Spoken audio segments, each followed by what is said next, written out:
You ready? He is pretty quick. Can we start with Pistola, please, Genius? Yes. You watch Snipe down. I'll watch Pistola. Whoever gets to it first wins. Sounds good. Now look at these 3 players that triggers down. Jetpacking top middle. Pistola. Okay, I take back my pick. He tries to, but he gets the first kill and the first strike. So there we go. Let's see if he's able to pull this off. But interesting to see. Stall time! Oh, I love the Stall jetpack combo, especially on this map. You wait for him to come up the lift, and then it's just easy kills. Absolutely, it's deadly. I really can't stress enough how powerful jetpack is on this map. This 3-level structure, you want to hold that top middle, but as we talked about earlier, how our team's going to approach this now. It's going to be very close off the start, but I wonder what it's going to take for one team to pull away. You know, I actually just saw 2 bolt shot battles here top middle as well. I like that these guys are already using their short range secondaries, and it looks like we do have Pistola going here for the rail gun. Saw a few players struggle with this gun earlier. Bravo, I stuck with it. Thoughts on it? The railgun? Okay, let's see. Pistola's pretty good with it. Yeah. He picks up nice double there. Might be able to turn, but instead runs away. Grabbed like 6 medals there on that last play. So nice job. But my personal choice on the railgun, I usually stay away from it. Stay away? Yeah, if I have an overshield, the needler, speed boost, I'll go with that. You got a preferred weapon? I like the saw. Saw? Yeah, I like to just rip through people and just speed boost around. And yeah, I do like the saw. It's pretty fun to use. I'm a scatter shot kind of guy. Oh yeah? I love the Halo 1 shotgun, and this is the closest gun to that old shotgun that I've seen in Halo in a long time. Oh, absolutely. And it has such a quick rate of fire. It's almost hard to get used to how quick it fires. You just have to keep pressing the trigger. Also a very fun gun to use. In decent range, and right now you got Pistol going up against Legit. He will pick up that metal. Ordnance is ready. Doesn't call it down yet. So let's see if Pistol will get this first Ordnance. Will he call it in? What are his options? He's got scatter shots, some frag grenades, and he is going for a railgun. I can't read. Yep. For that railgun, probably going to hit us on Elamite. Nice job there. Pistola really taking advantage of this. Picking the railgun for good reason. Snipe down versus Pistola. Pistola wisely dips out. Waiting for help from his team. There's an overshield Legit. I think he hit him with part of that railgun, dropping some of that shield. But that overshield, you become actually damage resistant while you have it. Right, and I believe it's a 30% damage resistance on top of that shield. So really a powerful ability. Nice job there, Hines, using the jetpack to kind of angle himself away from the other player. But now we have 220 to 150. Straight Rippin up again. Props to Legit, who just picked up a triple kill. 3 straight kills there for Straight Rippin, as it was 15 to 20. Now it's, I guess, 240 to 160. I got to learn this new terminology here. And I love that we're always seeing Sharks versus the Manta Rays. Have you noticed that yet, bottom right? I didn't know what you were talking about at first, and now I look at the screen.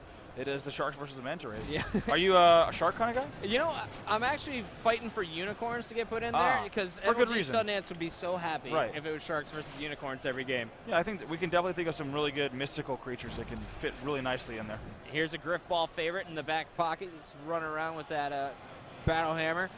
Hines pushing around the purple forest, as I like to call it, finds Elamite, an injured Elamite, gets his Ordnance ready. Will he call down the railgun, sword, or the overshield? I'm guessing overshield. I'm thinking over here. Yeah, Hines, an aggressive player. If you give him the overshield, it's even more dangerous. But choosing to wait, I'm wondering why he's with his team right now. This is an ideal time to call in the Ordnance. There it is, and grabs the overshield. Now he can push with his team. Probably going to push into the middle.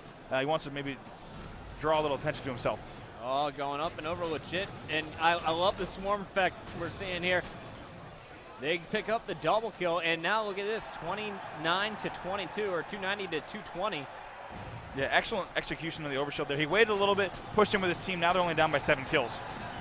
And 2 guys up top, unable to trade, as Hines is taken down by Legit. And there you see a shot of SK and Hines. Let's go to SK for a bit. I want to see how he's adapting to Halo 4.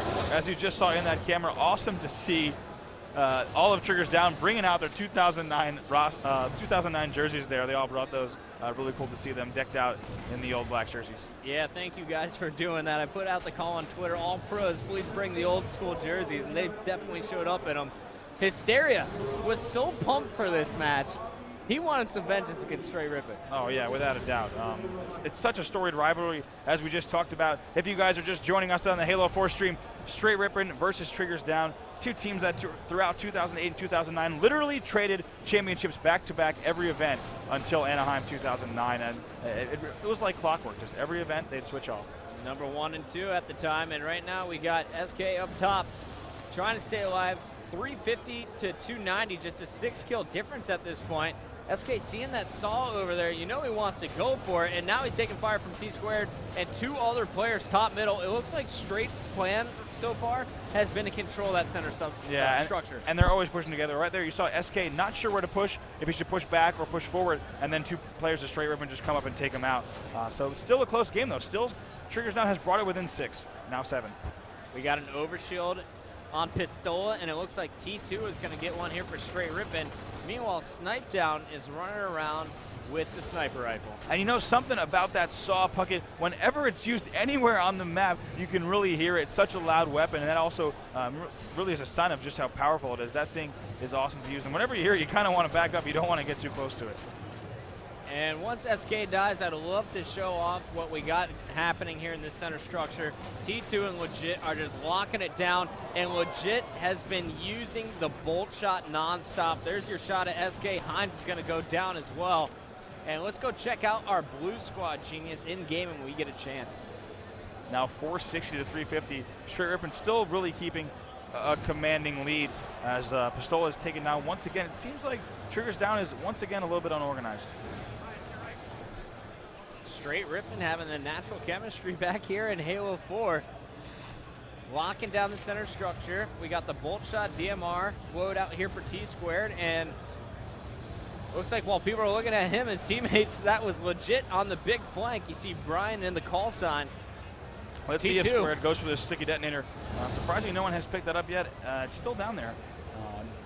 Weapon that has a huge splash damage and can really be useful in clearing out areas like top middle or one of the levels of the middle structure. Absolutely, it feels like a rocket once it hits the surface and you detonate it. Yeah, it is super powerful, and I don't think, to be honest, that all the players here realize just how powerful it is yet. Yeah, I think it's also probably because it's a little bit more difficult. You have to hit them in the body or plan where they're going to come and aim for that surface before they come charging at you. Right, and similar to the pulse grenade, like we talked about last game, really a weapon that you can choose and really limit where your opponents can go, because you can just leave it in a doorway and a player's not going to be able to push through that doorway. They have to choose something else to do. Now, have you tried putting it on an Ordnance drop yet, Bravo? It's one of my favorite things to do. I actually haven't, but that is a fantastic idea. It's like Call of Duty C4, man. It's so cheap and so fun. Yeah, it is an awesome weapon, and I think we're going to see it every time it's dropped. Maybe towards Sunday, as these matches get closer, we're probably going to see it picked up a lot more often. Absolutely. People learn how awesome it is. Right now, we got Legit rocking the scatter shot, 580 to 470, just 2 kills away. Is Str8 Rippin from sweeping this best-of-5 series. Yeah, and that's a 590. They only need 1 more kill now as a player. 2 players there are pitched in the back. And Brian's coming in. It's SK. SK, no shield. He thought he had the kill. Here's Hysteria, changing targets, and he will finish it strong.